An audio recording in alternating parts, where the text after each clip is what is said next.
All right, the doors are closed, which I believe is universal signal for start to talk.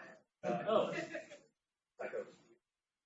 Right, well, thank you guys so much for choosing this breakout session. There is a lot of competing interest, and there's a lot of good stuff out there. So hopefully I will make the next 45, 50 hour time worthwhile. Hopefully you guys will feel it made the right choice.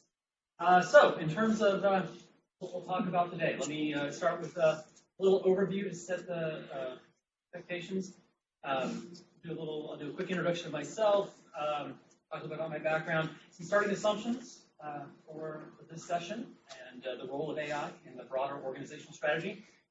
We'll then kind of dig into AI and the organizational strategy, and then we'll continue to dive into what kind of the key resources and capabilities are required in the organization to really benefit from bringing AI in or intelligence systems in. And then we'll finish with a session or a little section on, okay, made the decision, now it's time, right? It's time to move forward. So let's start putting some structure around how we're best going to bring AI in and actually make this stuff real. All right. So with that in mind, let's start with a little bit of background. So my name is Rudy. I'm a professor at UT San Antonio. My background is in strategy. Basically, I teach strategy across all levels of the university. But I also run the Center for Professional Excellence, our executive education. And this was really, when I took over as director of the center, this is really what kind of stemmed my interest in AI.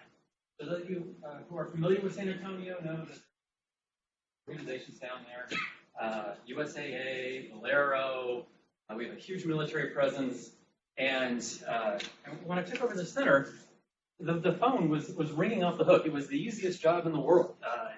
The organizations in San Antonio, they would call up and they would say, Bruce, what kind of executive education center, stuff do you have? And I was like, well, I'm a strategy professor, so let's talk strategy. No. What other stuff do you have? I'm like, well, we have a really great leadership guy.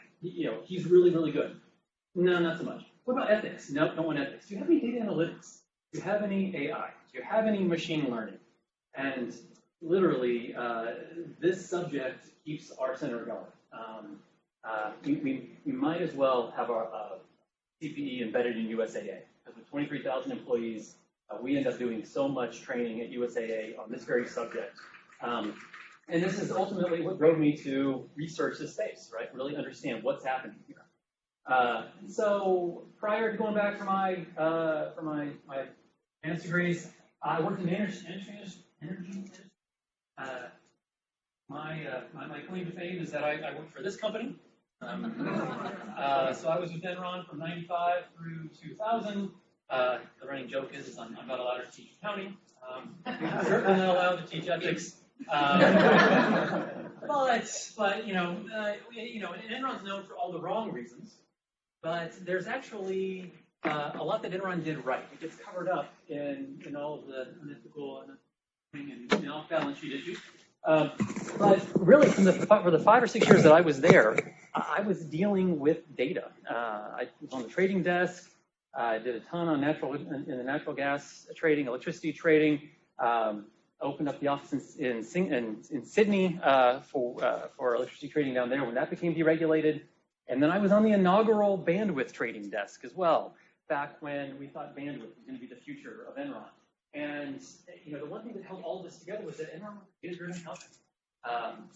In fact, I would argue that in Gail's presentation earlier today, phase 2 or wave 2, that was basically Enron's competitive advantage. And so that is kind of my background in this space as well. I've seen it in real life, at least in wave 2. We're going to talk about wave 3. And so in my teaching and research then focus on this intersection of artificial intelligence and strategy. All right, so with that in mind, let's kick off with some basic starting assumptions here. You guys have seen this. You're here. You're interested in AI. You guys have seen it in the previous several sessions. Nothing should be too outrageous here. Intelligent systems, AI, right? They're nascent. They're just on the cutting edge. There are those companies that are the digital natives, right, that are really, really enjoying the benefits of AI, but for the vast majority of the economy, right, the big organizations, the legacy organizations, still at that cutting edge, right? It has some potential interest to you, but but it still has a long way to go. Second assumption, right? That we know with Moore's law and Metcalfe's law, we know that computational capabilities are going through the roof. We know they're increasing exponentially, right? Third assumption, right? So when we talk in strategy, we talk about inflection points, right? These inflection points are those key times in an organization's life where they can actually pivot its strategy a little bit, right? Big organizations that you guys are from, right? They're bureaucratic, they're inertial, they're hard to pivot. They're also safe, right? They generate lots of resources. They're stable. There's a lot of good things about them. But there's this opportunity at certain times for even these large organizations to begin to pivot and to adjust their strategy. And I'm going to argue, right, that AI is just such an inflection point. Right? It's a critical time for y'all to begin to think about what role do you want AI to play in the organization. Yeah, since you're walking around, get your mic. You can put that in your pocket here.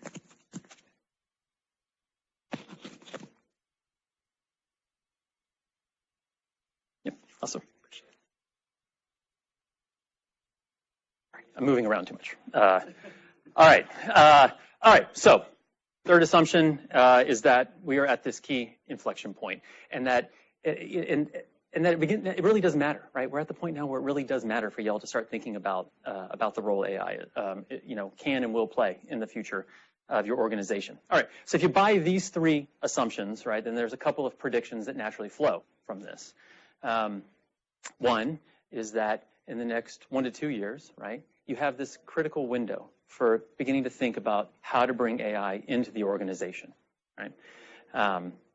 It doesn't mean, right, that you're going to take, these quantum leaps in the next 1 to 2 years, but you absolutely positively have to be thinking about how to bring intelligent systems into the organization. Because second prediction is that in the next 5 to 7 years, right, those organizations that do that successfully, that do bring AI, intelligent systems, into, and begin to embed it into their underlying strategies, right, there will be a widening performance gap for those organizations, right? And again, there's a lot of analogies out there about these great organizations that are just getting these huge benefits. I would argue that those are great use cases. Those are also digital natives, meaning that those are organizations that one of their primary outputs is data. And so it's relatively easy to then begin to look at how to bring data together in unique and clever ways to find relationships that maybe you didn't recognize in the past. All right, so some basic assumptions and some predictions that are going to underlie basically the rest of what I'm going to say. Any strong arguments against any of this? No? Okay, all right. So now you've kind of written... 1 to 2 years. Oddly precise. There's a big gap. There's 365 days between. So it's funny you say precise, because I was thinking, in my world, that it was actually, I thought I might get a question in the other direction. That's a big gap, Bruce. Like really, I came here because I wanted to know what to do now, and you're telling me that I have 1 to 2 years of window. And in some ways I was right, exactly. Yeah, I'll get to it in 2 years then, right? I think. So going back to, I'm getting my presentations confused. Going back to, I think it was Gale who talked about these 5 religions of, right? So I think of myself as kind of the Bayesian in that world, right? I think probabilistically. And so I put the 1 to 2 years and the 5 to 7 years because I feel like that's a nice bound, right? In your normal distribution, that's going we're going to see movement in that space. Yeah. Some would argue that that I've already by putting that up there and by even suggesting to y'all that you have 1 to 2 years, I'm basically dooming you all to failure. I don't think that's the case, right? But I think there's economic reasons for that. So thank you though. Yeah. Any other? Yeah. Looking at a new technology, often what comes up is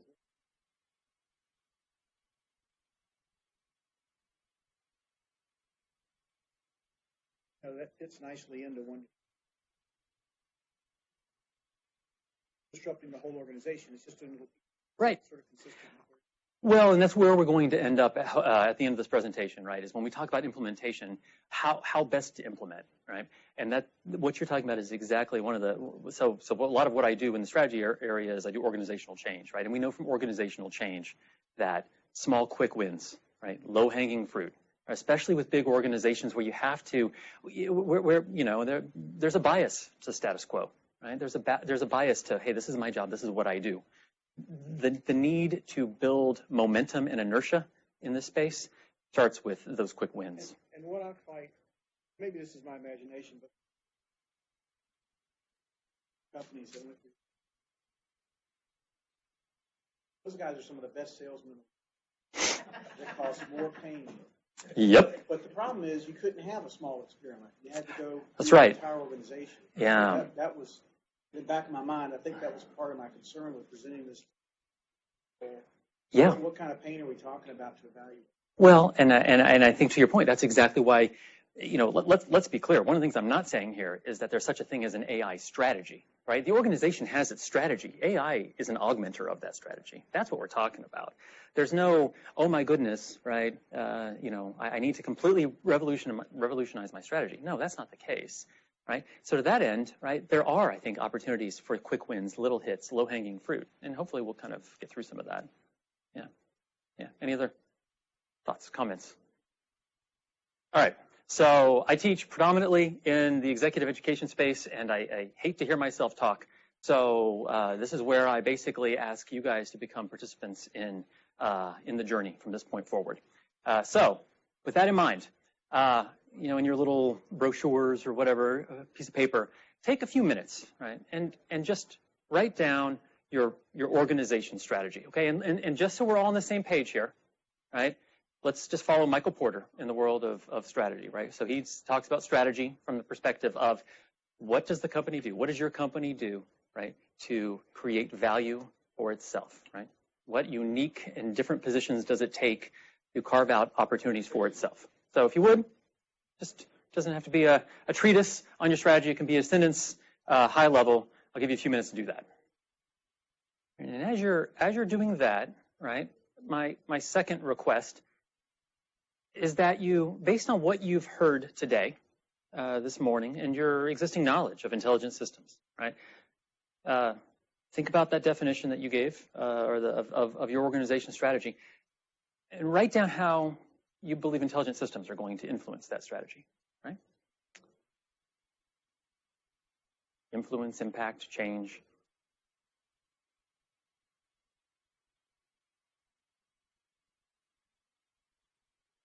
There's a lot of writing. You guys are going to, we'll see how this plays out. All right, so now, just a couple folks that are willing to share both your organizational strategy and your thoughts on what role AI will play on that organizational strategy going forward.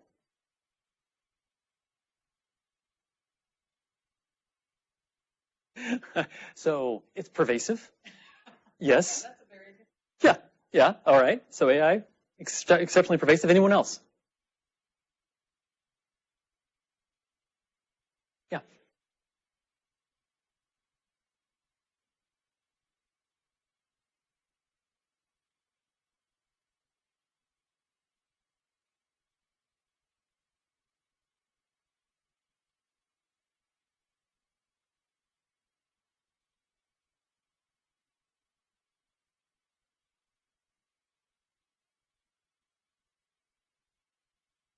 Sounds overwhelming. Everything. All right, one more. Yeah.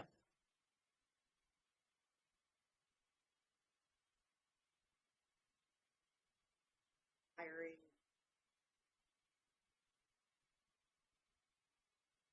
It's a huge opportunity for AI. It's also a scary component. We know that when you're looking to hire someone, right, we know that there's so many kind of hidden signals out there, right? But we also know that in all of our organizations, that's the engine that makes everything go, right? Good employees. So there's huge opportunities, but it becomes a slippery slope in this space as well, right? To which, and we even heard some of the speakers today talk about kind of some of the challenges in this space. Yeah, absolutely. All right, so at a high level, right, hopefully you guys who didn't share have thought about kind of your organization and how AI could it potentially influence that organizational strategy. So let's now put some structure around this from a strategy perspective. All right, so at the end of the day, right, all we really care about is competitive advantage. Competitive advantage is the firm's ability to continuously create value, okay? The famous value equation, right? All strategy is built around it. I mean, this always breaks the heart of my undergrads when I say, like, look, this is strategy. Like this, if you want to learn strategy, this is the only thing you need to know. This little simple equation. I hate to deduce it down to like this thing, but this is strategy. And for those of you who don't know the value equation, right, this is just revenues minus costs. But in strategy, right, we like to call revenues the customer's willingness to pay for our product. Right? And we do that because it allows us to begin to structure business strategy along a continuum, right? What's your strategy? Is it to get your customer to part with more money for this product, right? Increase their willingness to pay? Or is your strategy to maintain that willingness to pay and reduce costs? This works great in a chemical environment, where they're commodity-like products, right? And if that's the case, right, you're following a slightly different strategy, right? So it's a kind of in the world of business strategy, right? It's differentiation-based versus cost-based business strategies. And so, and value then is the difference. It's really simple. And so then when you think back about what you wrote, right, for how AI could potentially influence your organizational strategy, right, I'll ask you one additional question, right? Which side of the value equation is it hitting?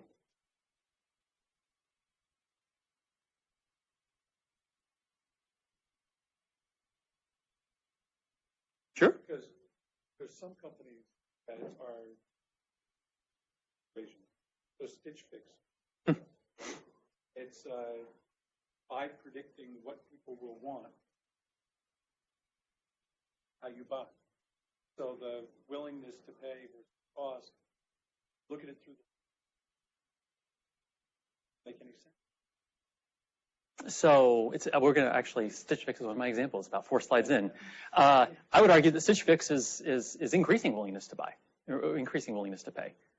I would argue that through their analytics. Right? But they're also, I'll wait and yeah, well, and so I think what you're mentioning is maybe a completely different business model. it's just a switch. It is a different. Yeah. It's not a shift in the business. It's a completely different, yeah. And I would argue that well, we'll see. We'll get there. We'll see how convincing my arguments are here in a little bit. But I think you're absolutely on the, on the right page, or on the right track with thinking about Stitch Fix and their entire business model, how they're going out getting revenues. Absolutely.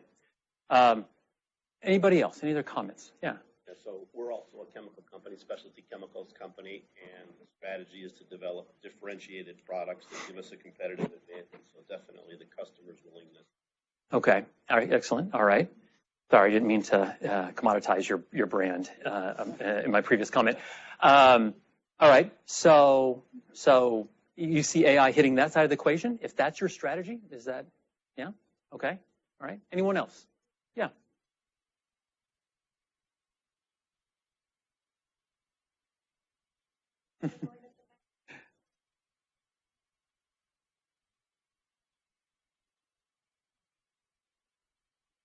Yep.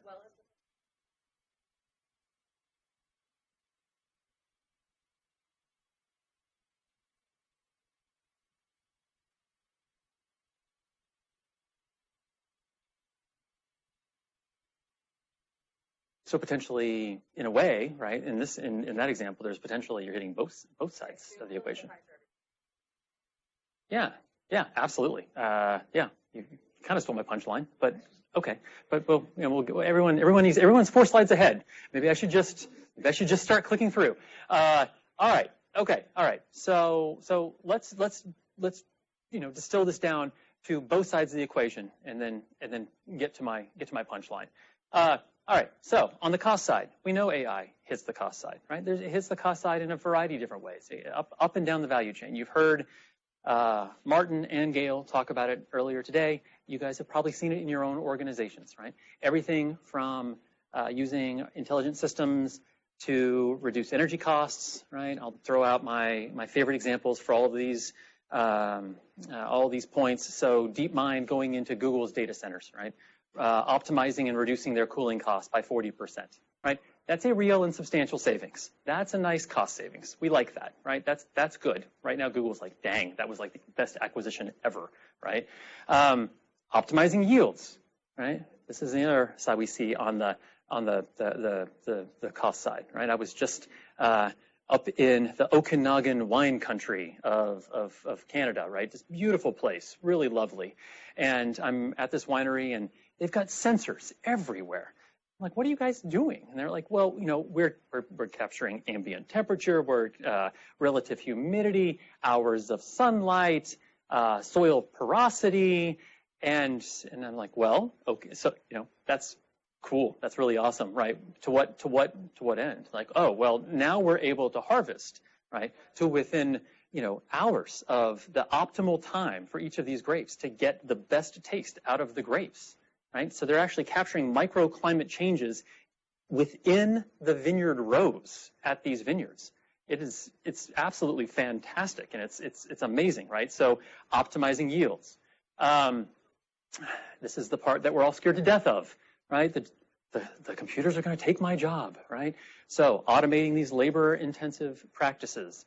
I will go on the stump right now and say that your jobs will not be taken by computers. Computers will actually help you do your jobs better, but there are opportunities, right, in this space to improve automation or increase automation and reduce costs, to reduce labor costs. And then on the far end of the spectrum, right? Again, you heard Martin talk about it a little bit. Predictive maintenance. GE is great in this space. You can read all kinds of use cases about their digital factories and their digital twins, right? So they've got the real turbine up and running, and then they've got a digital twin that's up and running next to it on the computer that's essentially mapping the wear and tear of each of the components in the turbine to predict when failure will occur, to optimize takedown and repair, right? So this space, this is stuff that is all happening. It all hits the cost side.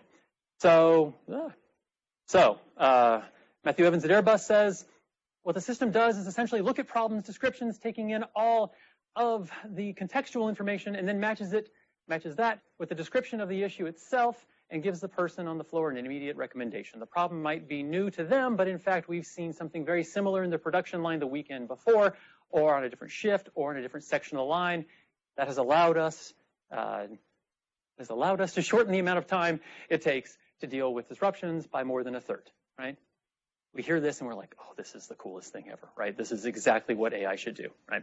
And this is the cost side. This is AI hitting the cost side.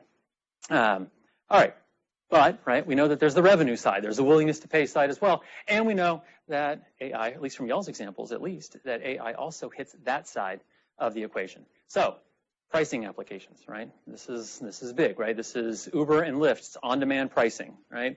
I'm paying more for Uber and Lyft than I did yesterday, and I'm leaving from the same space. Why? Because there's a whole lot more people here, right? And this is the only way they can incentivize more drivers to come over, right? Is to increase the price. So this pricing application, this is, you know, obviously one of the lowest of the low-hanging fruits in this space. And it sounds like Martin would be more than happy to help you guys put the right pricing applications together for your own organization. Personalized advertising, customer churn. Right? These are things that we see happening constantly. Sometimes it's frightening. Sometimes, you know, you go to, you Google something, and then the next thing you know, you go to Amazon, and it's right there. The advertising is right there. You know, and you know, it's everyone knows what I'm talking about. It's you know, you definitely feel like big brother's watching. New service lines entirely, right? It creates the opportunity for new service lines to be created, right?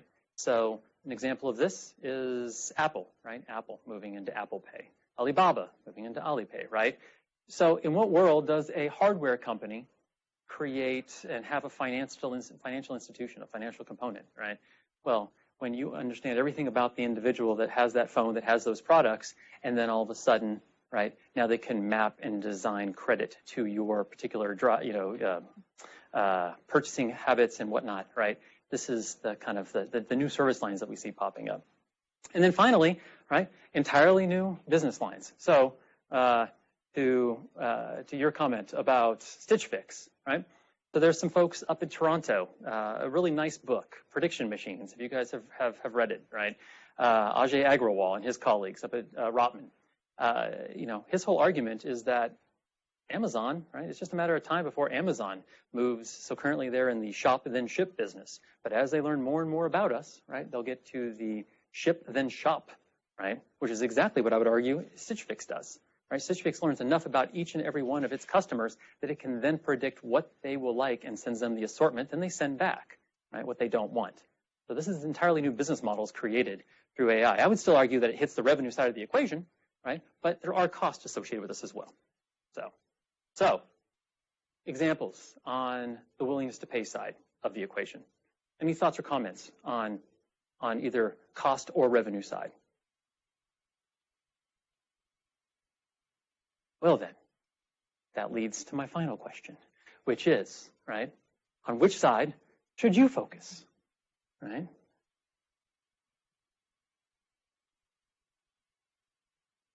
Okay, well, not everybody at once, right? So before you answer, right, you might consider Britza's comment, right? Failing to jump on a cost-based AI opportunity means you just missed out on a year of EBITDA improvement. A much higher penalty is incurred by missing an opportunity on the revenue side. If you were late with the business model, somebody else will have driven it, and you have lost that chance forever. So this has to be the rule of prioritization, right? Is Britza correct? Way business model. The low-hanging fruits, right? Low hanging. That's really high. Yeah, right. These are the moonshots that we're talking about. Let's just go create a new business model. Yeah. Exactly, right? There's the pragmatics.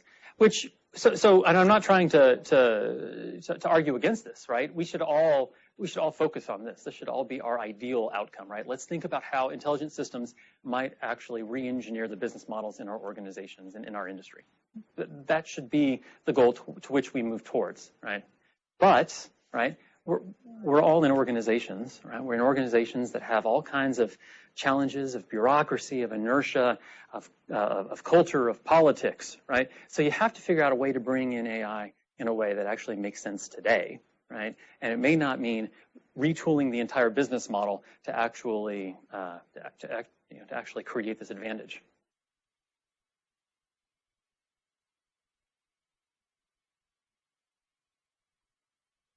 How do you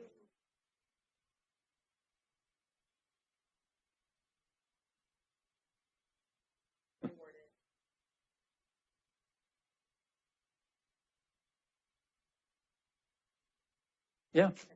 Yeah. Can I stick a pin in that, and can we talk about that when we talk about implementation, the last half? Yeah. Okay. All right. However, I will reference back your previous comment, right, which is, right, isn't there a way, right, that we can figure out how to bring this into both sides of the equation, right? And maybe this is a fine enough time to talk about that, but I think your example on the government contracting is just as much of an exemplar of this, right? Is it possible, right? Is it possible, even in the short term, to do things that increase both the customer's willingness to pay and reduce the total costs to the organization?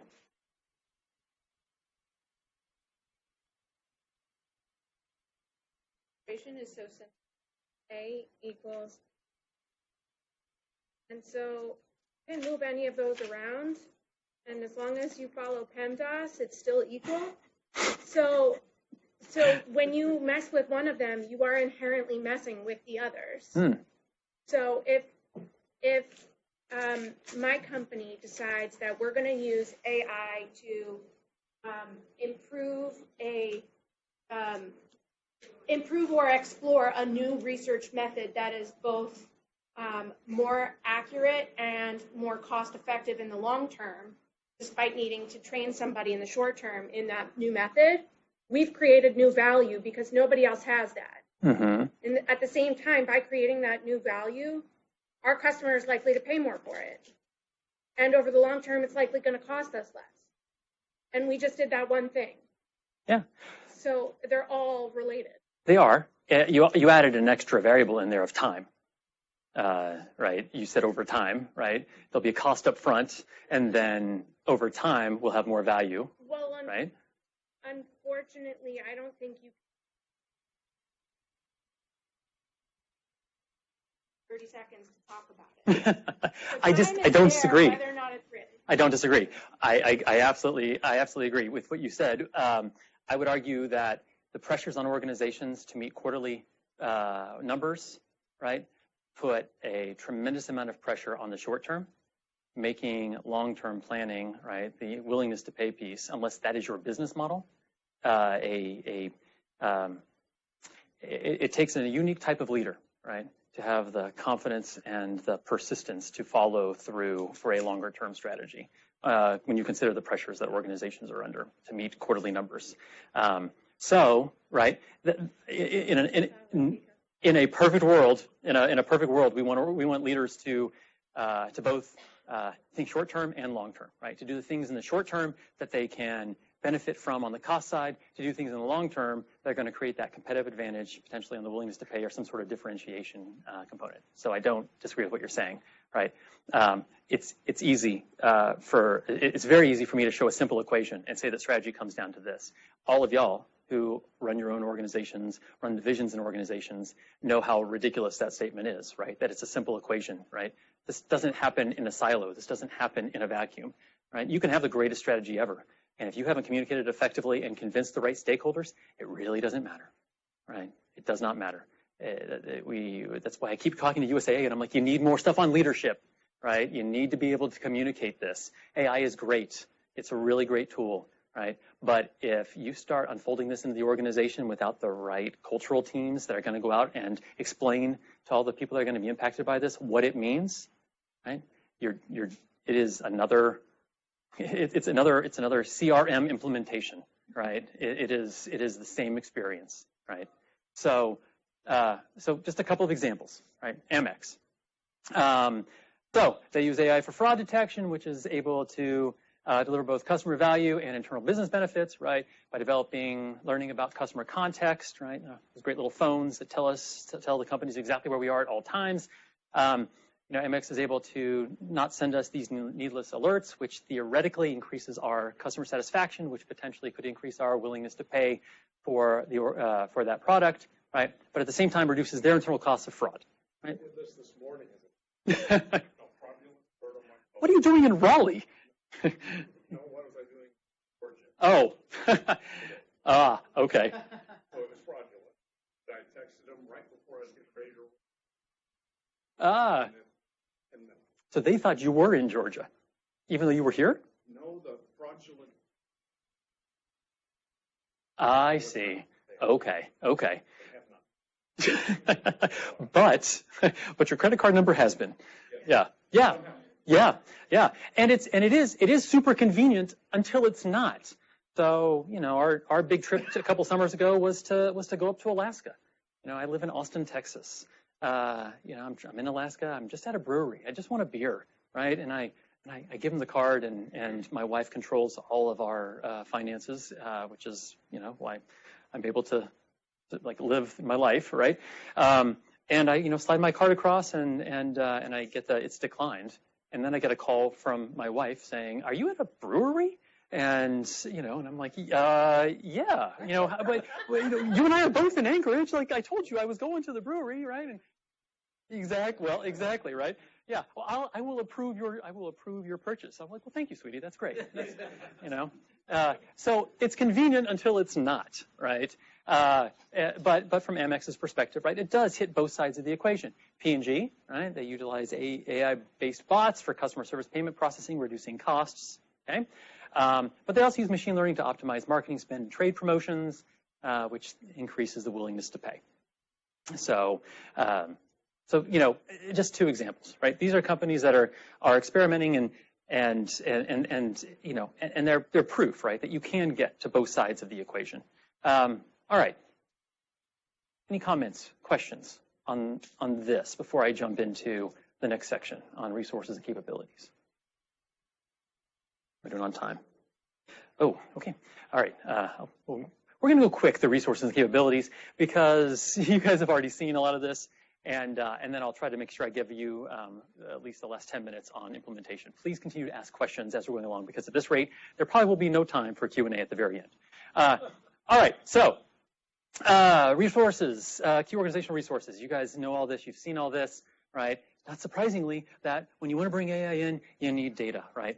And it's not just data, right? But it needs to be unique, and it needs to tap into the failures too, right? So we see this again and again and again. I see my colleagues write their management books, right? Learn to succeed in these 5 simple steps, right? Lead like a pro, blah, blah, blah, right? And all the examples they give you, all right, are of all the companies that have done this really well, right? We call that selection bias, right? It's great, right? You want to emulate Google? Good on you. I argue that you need a whole other structure to try to emulate Google, right? What I would argue is that there's a way more value in understanding the failures and why the failures happened, right, than why you should focus on only the successes, right? So it's critical on the data side to have both successes and failures. The more granular, the better, right?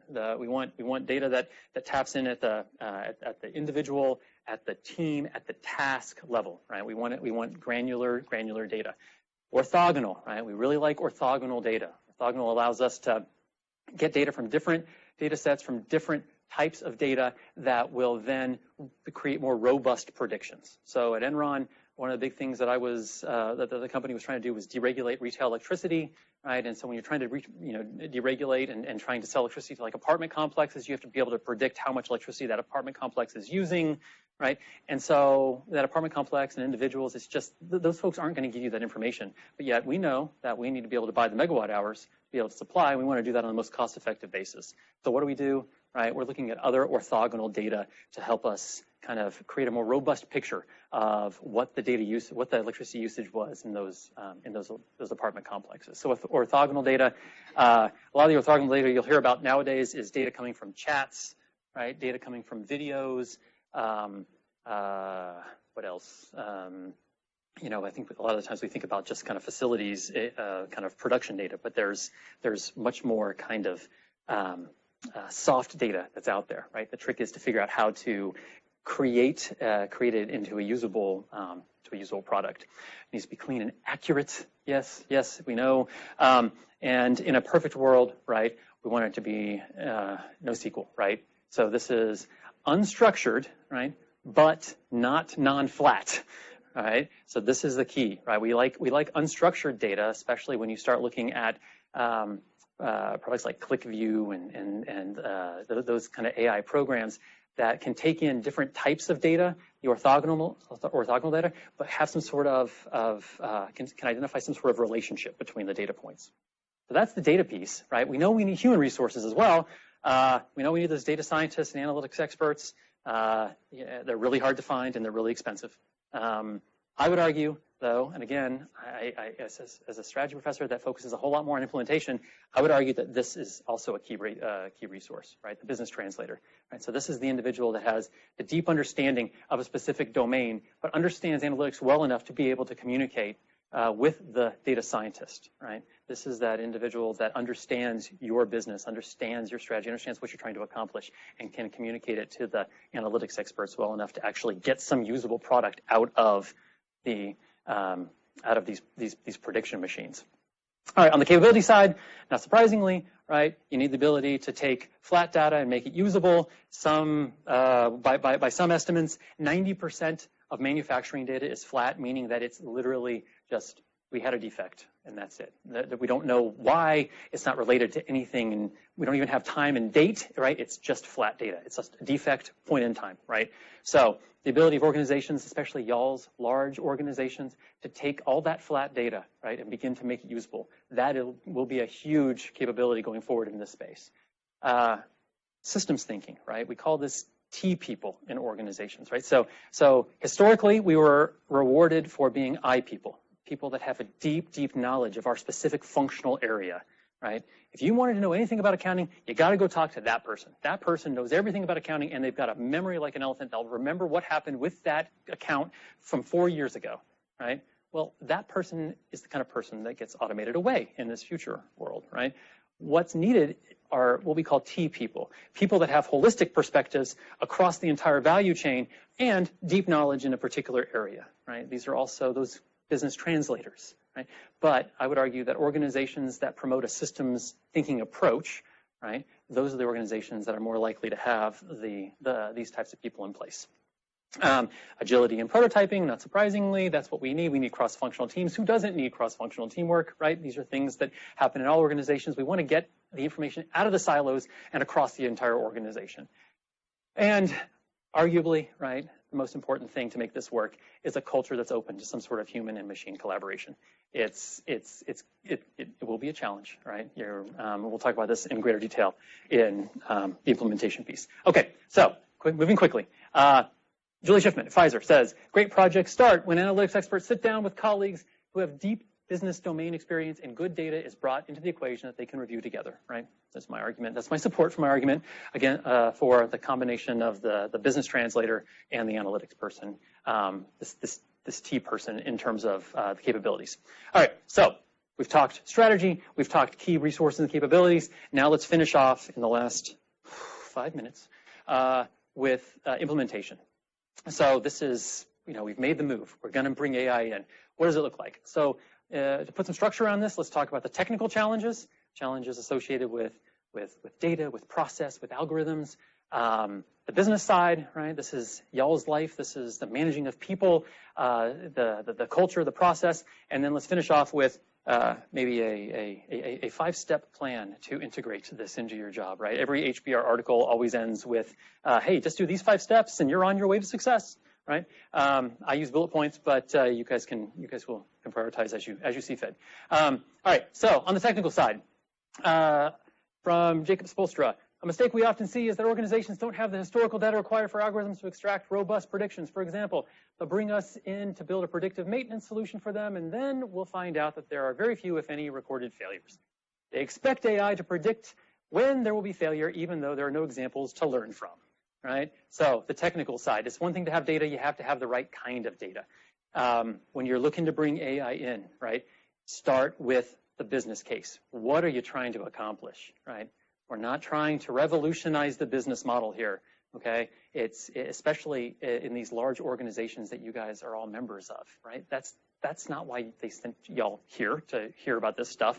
It's to figure out how to begin to bring this incrementally into the organization, to take advantage of all the things that y'all's companies do well currently, right? So AI should be an enabler, right? Not a replacer of the strategy.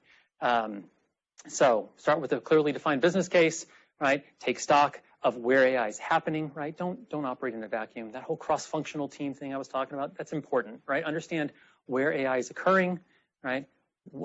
Successes that have happened there, right? Build from that. Build the platforms and the processes for your specific AI implementation that you're looking at, right? Collect, clean, and organize the data, right? We call this fill the data lake. You want this data lake to be a nice, diverse set of data, right? Everything. So it's it's nice. It's the nice demographic data, but it's also all of the orthogonal data that we're talking about that really begin to carve out the picture of whatever process you're trying to improve.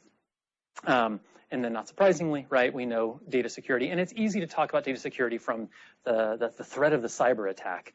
But I would argue that what's just as important is how you control the quality of that data in the organization and who has access to it, right? The last thing you want is, right, the intern going in and accidentally deleting, was that row important, right?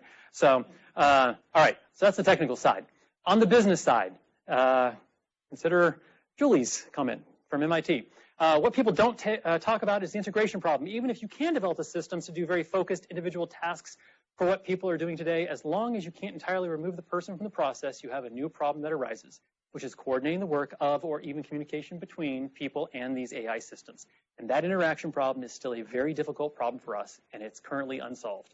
And newsflash, it will stay unsolved because, right, organizations are social systems, and AI is a great tool, right? And that whole story you hear about the the manufacturing plant of the future will have, you know, a human and a dog, right? The human will be there to feed the dog. The dog will be there to make sure the human doesn't touch the machines, right? Right? It makes really nice headlines. It sells lots of books. I just don't see us getting there. This integration problem is always going to be there, or will be there for a really, really long time. All right, so from the business side, right? Clearly communicate the vision for AI. How is AI going to bring value into the organization? How is it going to enhance the strategy? Right? Be a leader. Consistently communicate that vision, right? Communicate that across the organization. The more consistent you are in this message, the more people will actually believe you. This is actually something you're gonna stick with here. Start with the small wins, the low-hanging fruit. And you're gonna bring AI in, right? Convince people that it's worth their time to take an hour or two or a week or a month out of their current role to actually help with this project. Show the outcomes. Make sure that you can justify your investment in this with these small wins. So something that you know, Herb Kelleher did a ton at Southwest, right? He recognized really early on that airlines only make money when the planes are in the air. And so he figured it out, right? If you're going to be a low-cost provider of airfare, you better get everybody motivated and moving in the right direction to get those planes out of the gates and into the air. And so he would send these cultural committees to all the different airports, right?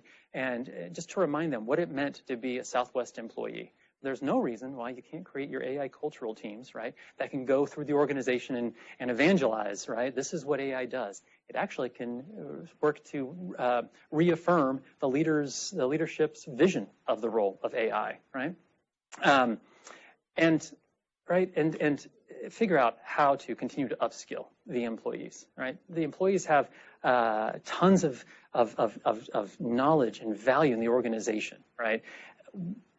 Data science is not that hard, right? It's stats at the end of the day. Yes, it's complicated, and yes, some of this stuff gets very squeegee, and especially with some of these machine learning algorithms where you can't quite tell exactly why it's coming up with this prediction.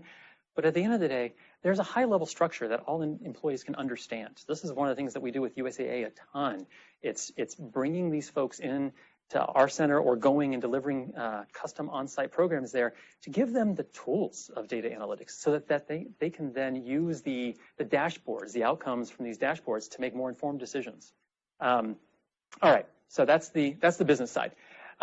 So the best case scenario, though, right, is you don't want to implement just the technical side or just the business side. In a perfect world, we want to integrate and combine, right, both the business and the technical side of AI. So what does that look like, right? So you're now aligning the business case with the overall vision for AI in the organization, right? You're building this culture. You're continuing to evolve this culture around collaboration, around communication, right? Around sharing of information, around continuous learning, right? This is the creating a systems thinking approach. You're combining the data scientists with the business translators. Again, highlight the business translators. These are the key to this being successful, okay? And then trust, right? You have to figure out how to create trust within the organization, right? This comes with the strong leadership of, we're not doing this to replace jobs, right? This is actually going to create more space for you to do the high value role, right? That we brought you in for, not the monthly budgets. The monthly budgets, come on, everyone hates the monthly budgets, right? So this is trust. Trust is key to getting this to happen. Remember, organizations are social, right? And AI does not work. It's just an augmenter. It does not work if you can't get the team moving all in the same direction. And because you have 1 to 2 or 5 to 7 or 10 years, I don't know, you better get started. And so, all right, that's what I got. I finished 2 minutes late. Plenty of time, though, to talk. So, thoughts, comments, questions?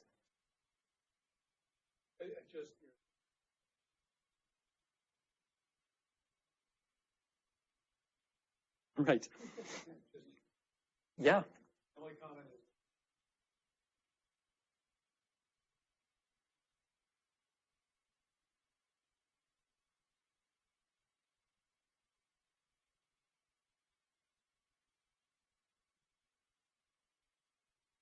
Right. So Yeah. to get enough of Yeah, and so it's interesting, you know, when I was putting this presentation together, I was like, oh, what level do I put this? You know, is it a recipe that these folks are looking for, or is it a high level kind of categorization of ways of thinking? And I opted towards the second because everybody, in my mind, right? If I gave you guys the high level components that you need to be thinking about, then you translate that into what's important in your organization and figure out how to get to those quick wins. But this is not a, oh, well, I'll knock this out over the weekend type of thing, right?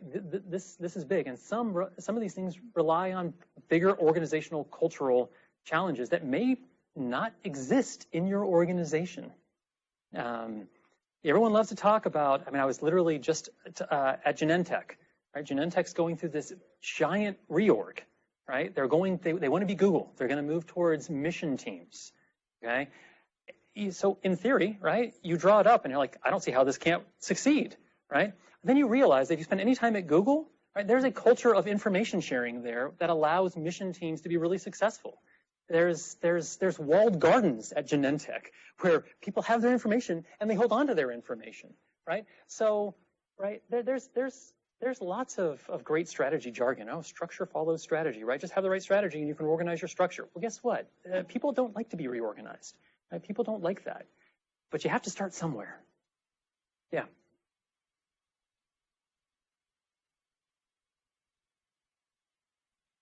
Yeah.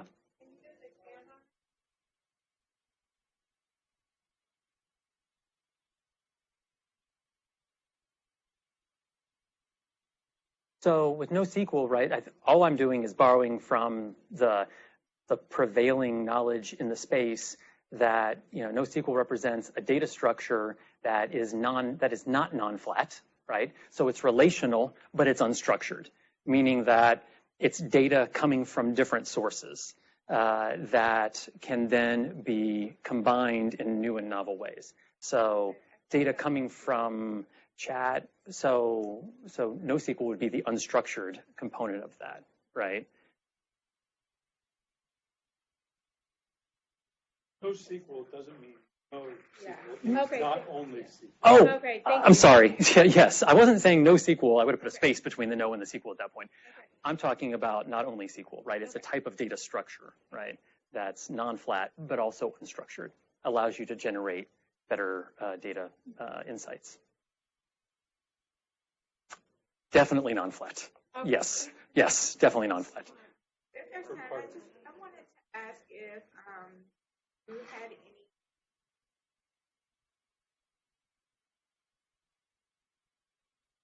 incentives that companies use cross-functional, the change in culture, the shift in culture. Yeah. Cultural change is really hard. It starts with the vision of the leader and the evangelizing from the top management team on down. A lot of times you just have to be consistent, right? In terms of actual incentives, I'm reminded of one of my executive MBA classes where I had a couple of USAA VPs come in and they just looked downtrodden, and it's like, what's going on? Like, what's wrong? And like, oh, it's this, we're becoming an internet company, and I was like, well, isn't that a good thing? And they're like, do you know what we are? Do you know what we do? We are not an internet company. And it's just, it's exhausting. It's so organizational change it's just hard. There's no silver bullet to it. It's persistence. It's the same message over and over again.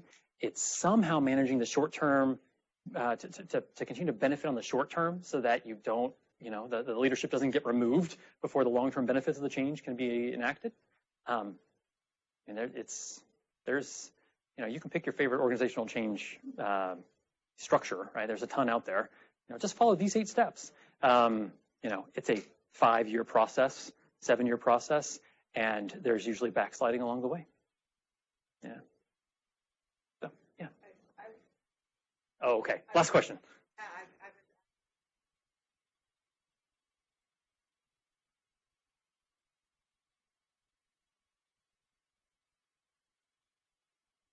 Uh-huh. I mean, for Red Hat, who is in a very specific space, yeah.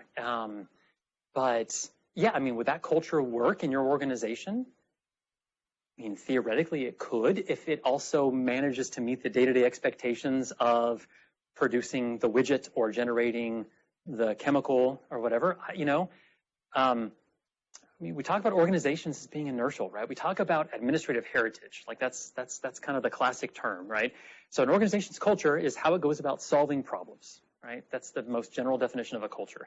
So when you look at an organizational culture, right, and you look at what it is comprised of, right, it's almost certainly this heritage component of the problems it solved in the past, right? These are problems we've run into and the ways we've come about solving those problems, right? So when new problems arise, like new business models, these companies are not set up to be able to pivot because, they solve problems this way, not in this other way. So I would argue that, in 5, 10, 15, 20 years, there'll be a new company that'll be out Red Hat. And everyone will say, gosh, why can't you be more like that company? Red Hat evolved at a time when Linux was coming about. There was a need for the user experience to be better for these big companies that were taking it on the enterprise level to be able to have some sort of support. And they evolved to meet that opportunity and that need. What's the next one going to look like? The next company will come out and design itself for that. It'll be well designed to solve problems around that opportunity. Organizational change is hard. I'll leave you with that. But you guys all already know that. So, all right. Thank you all so much for your time. I really appreciate it.